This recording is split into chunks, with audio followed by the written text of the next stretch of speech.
Git. So this video is going to give you a quick tutorial on Git, and we're going to cover just the basic in this one video, from setting up a Git repo to pushing and pulling from GitHub.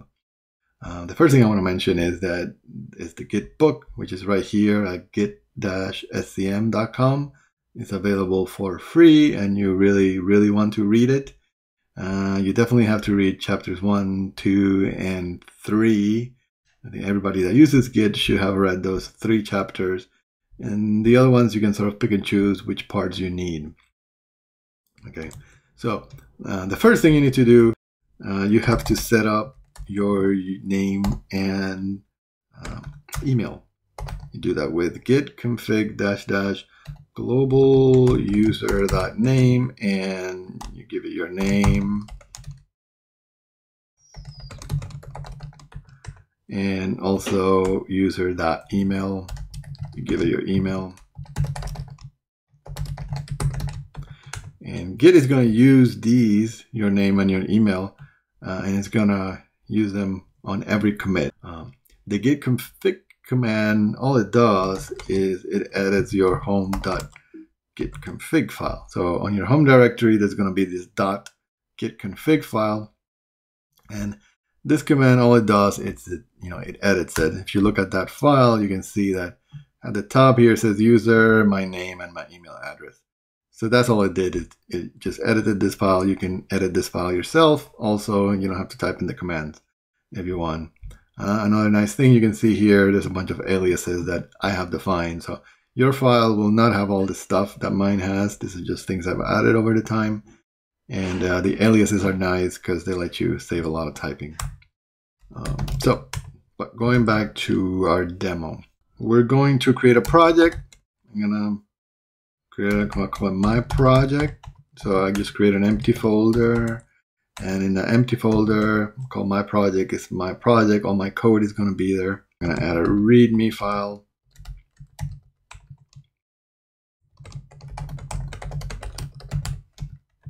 And I'm also going to add, say, a Python program.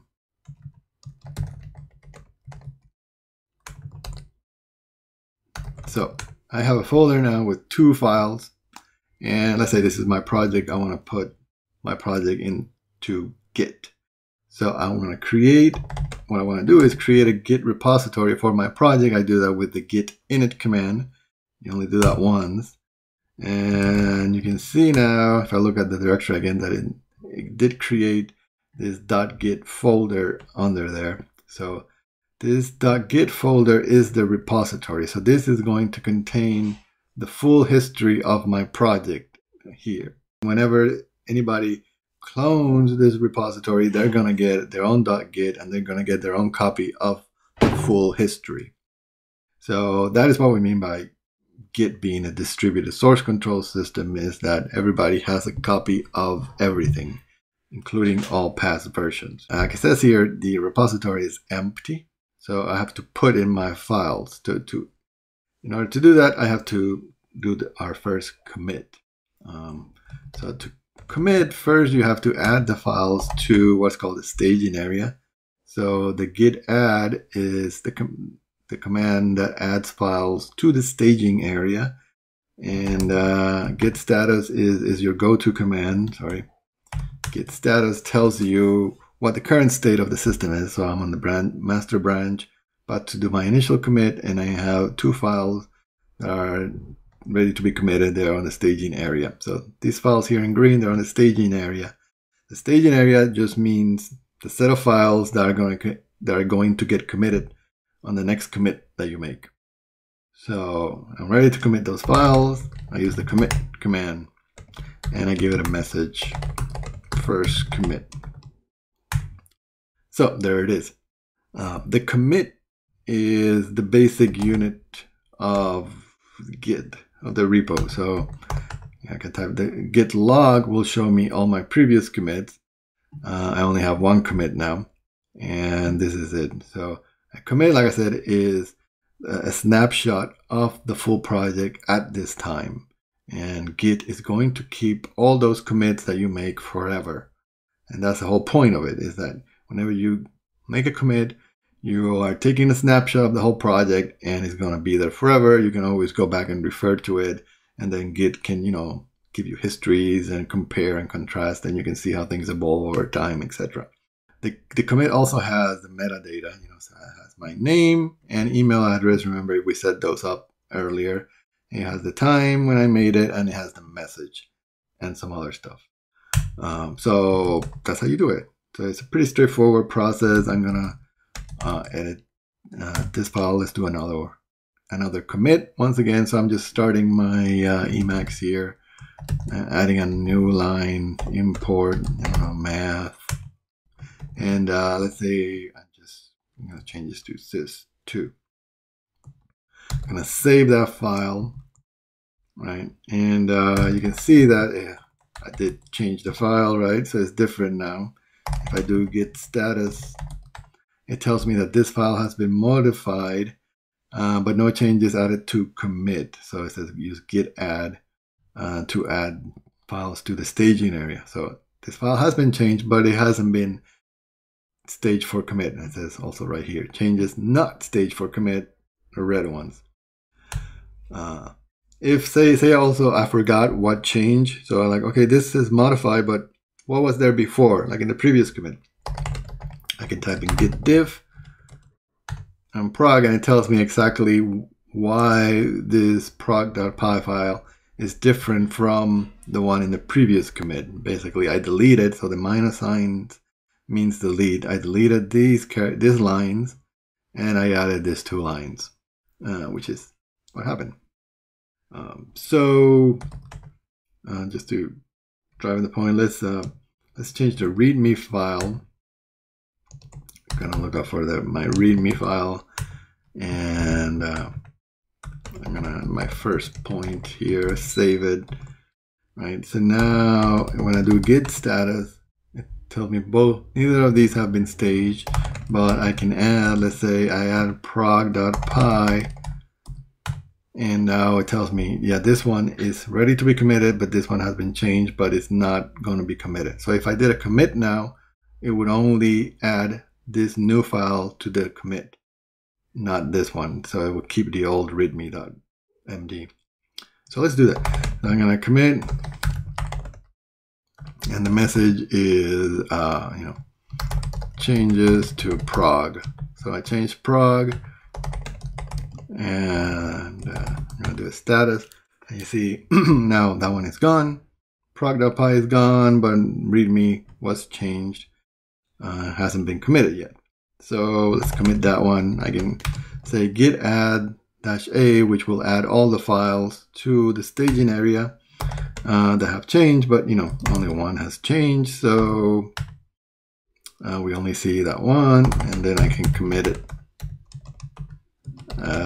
First point, and now all the files in my working directory are exactly the same as they are in the most recent commit, which is this one on my first point. Now, so far everything we've done has been in our local .git repository. Let's now use GitHub. Let's copy this whole repository over to GitHub so my teammates can use it. The first thing I'm going to need to do is create a repo on GitHub. So I'm going to call here, click New Repository. I'm going to create a new repo called My Project. Let's make it public. And there it is. So GitHub just created a new repo, but it has nothing on it. In order to copy all my stuff over to GitHub, I'm going to need to push it. So it says here, I can push an existing repository from the command line using these 2 commands. I'm just going to cut and paste those, copy.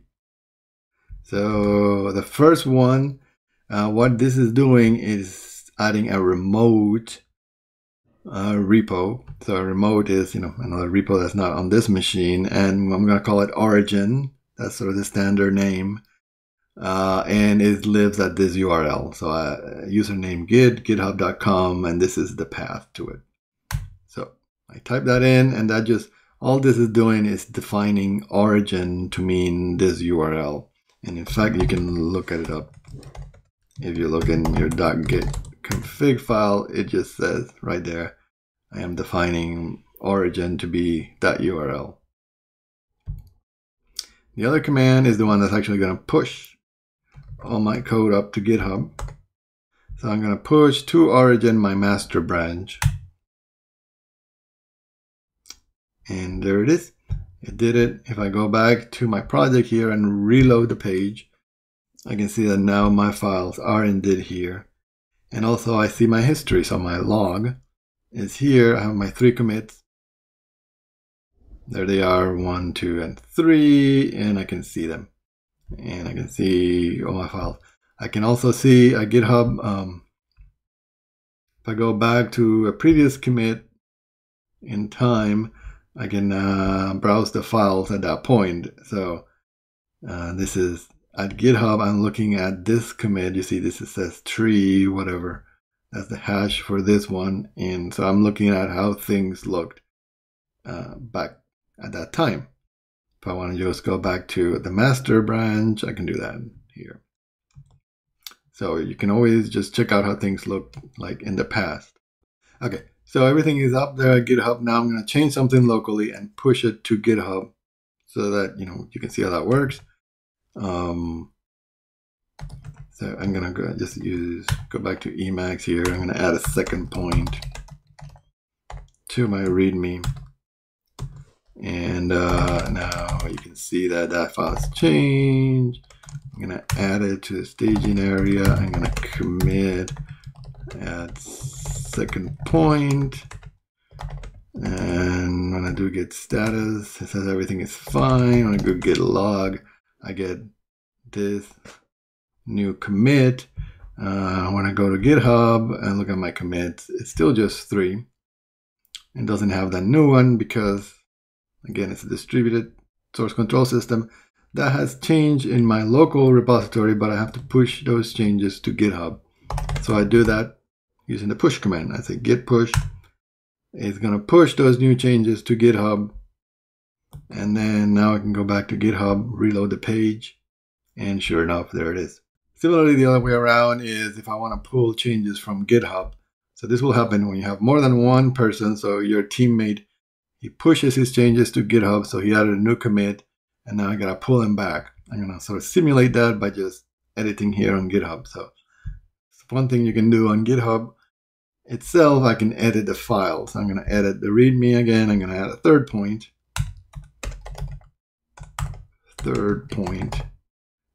And I'm going to add a third point and commit directly to the master. I'm going to commit those changes to the master. So now if I go here to my history of commits, indeed it has the third point. Locally, when I do git log, it does not. It only has second point, right? So because, again, it has changed on GitHub, but I need to pull those changes. So if I type in git pull, it's going to pull the master branch, which we're in. It's going to pull that from GitHub and update my local branch of my local master branch. And I did that. If I type git log again, now I have my third point. Okay, one last thing I want to cover in this video is the what should be in Git. So this is one of the things that people get confused about. So basically, only files you write. It's sort of the general consensus. So only the stuff that you write yourself. So this means no binaries, meaning, no binaries that were generated by your compiler should be in Git. Nothing that gets automatically generated. And also nothing specific to your machine should be in Git. So the problem arises mostly when you're using IDE. So when you're using an IDE like JetBrains, products like Android Studio, WebStorm, or Xcode, or Visual Studio, they all create dot files. So, and sometimes you want to add those, sometimes you don't.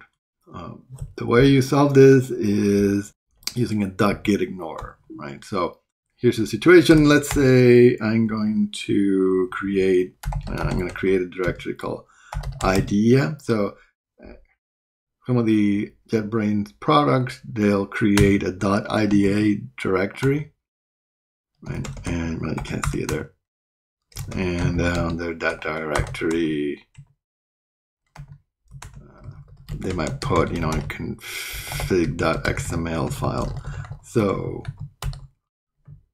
you might have something like that, where once you fire up your IDE, you go back to your project and you do ls-a, and you see there's, oh no, where is that file there?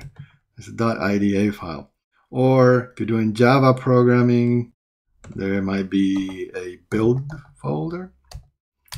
And there might be a folder where all the binaries go in that folder. So you do not want anything under that folder to go in there. So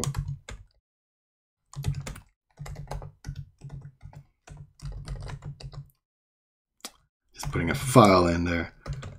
Right, so you might have a tree like this. An idea folder with a config.xml and a build folder with a prog.apk. And you need those files to run your IDE, and this is where your binaries are, but those files, you do not want them in Git. So what you do is you create a .gitignore file, and you'll put that stuff in there. You put .idea config.xml and build /. So if you put like build /, it means that anything under the build directory is not going to be included when you do a git add.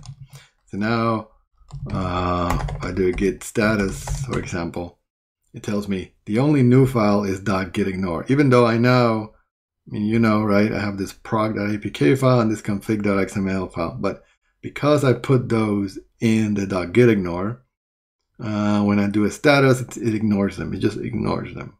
That's the whole point. So the .gitignore file should definitely be in your repo. So you definitely need a .gitignore file. Put that in your repo. Commit it. .gitignore. You should do this early on, and then push that over to GitHub. So now everybody's going to get it. You can go to gitignore.io. So this is a good place for you to find good .gitignore files. So for example, if you're using Android Studio, you can search for Android Studio. If you're on a Mac, you add Mac, or maybe some of your people are using it on Windows. Now you got Android Studio, either on a Windows or on a Mac. Create a .gitignore file for me, and it does that. So what you would do is just cut and paste this whole thing into your .gitignore file. And those are the things that you need to ignore. You see, it's hard to keep track of all these, but these are just, generated things. So, for example, Java will generate anything on the bin directory is where all the binaries go. There's also gen and out, and etc. So do that. Make sure that early on you use the gitignore file so that you do not check in code from other projects. And you see, these are the Android Studio generated special files. So some of these files will have things that are user specific to you. So the tricky part here is that it might work fine for you. So you might be using Git by yourself with Android Studio. It works fine for you, but the moment your teammate clones your repo, he gets your, bcs.xml file, and that file has something that's specific to your laptop, like a path, your username, etc. And obviously it's not going to work on his laptop because he's got a different username, and it doesn't work. And you're wondering why when he clones it, it works fine for you and doesn't work for him. It's because you checked in all these files to Git, which you shouldn't have.